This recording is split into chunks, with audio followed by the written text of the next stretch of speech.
இன்றைக்கி என்னன்னு பார்த்தீங்கன்னா, இன்றைக்கி மார்னிங்கே நாங்கள் ஊர் சுற்ற கிளம்பிட்டோம். எங்கேன்னு பார்த்தீங்கன்னா, வீட்டில் யாரும் டீ வச்சு குடிக்கிறதுன்னு சொல்லிட்டு கடையில் போய் டீ குடிச்சிட்டு வரலாம் அப்படின்னு சொல்லிட்டு போயிட்டோம்.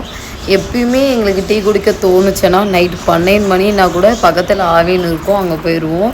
நீங்களும் எங்கள் மாதிரி எத்தனை பேர் போகிறீங்கன்னு சொல்லி கமெண்ட் பண்ணுங்கள். எங்களுக்கு எப்போ பிடிக்குதோ எப்போ தோணுதோ குடிக்கணும்னு தோணும் போதெல்லாம் எங்கேனாலும் போயிடுவோம். ஜாலியாக ஊர் சுற்றுவோம். மார்னிங் டைம்ன்றதுனால எங்கே பார்த்தாலுமே ஒரே அழகாக இருக்கிற மாதிரியே இருந்துச்சு. முன்னாடி பார்க்கும்போது அந்த மலையை பாருங்களேன் எப்படி இருக்குதுன்னு சொல்லிட்டு, யாராவது கிருஷ்ணகிரியில் இருந்தால் உங்களுக்கு தெரியும் இங்கே எப்படி இருக்குதுன்னு சொல்லிட்டு. மார்னிங் டைம் நல்லா தான் இருக்கும், அதே மாதிரி ஈவினிங் டைமும் நல்லா தான் இருக்கும். கிருஷ்ணகிரி வந்து ரொம்ப சூப்பராக இருக்கும், ஊர் சுற்றுறதுக்கு நல்லாயிருக்கும். நாங்கள் பக்கத்தில் இருக்கிறதுனால எப்போ தோணுதோ அப்போல்லாம் ஊர் சுற்றிட்டே தான் இருப்போம். எனி டைம் சுற்றுறது தான் எங்களுக்கு வேலையேன்ற மாதிரி ஜாலியாக இருக்கும். அப்புறமா நாங்களும் ரோடு போகிற போக்கில் நம்மளும் போயிட்டே இருப்போம்னு சொல்லிட்டு போயிட்டே இருந்தோம்.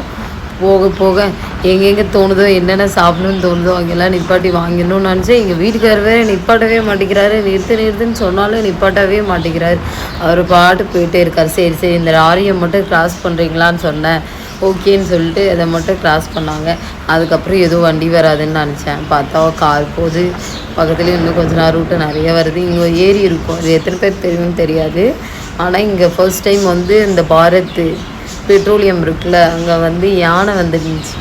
அப்பயும் நான் ஊர் சுற்ற போகிறேன்னு சொல்லிவிட்டு யானை பார்க்க போகிறேன்னு வீட்டில் எல்லாம் சொல்லிவிட்டு யானையை பார்த்துட்டு வீட்டுக்கு கிளம்பிச்சு. அப்புறம் விடுங்க, நீங்கள் எத்தனை பேர் இந்த யானையை பார்க்கறதுக்கு கிருஷ்ணகிரியில் பார்த்தீங்களோ அவங்க எல்லாருமே கமெண்ட் பண்ணுங்கள்.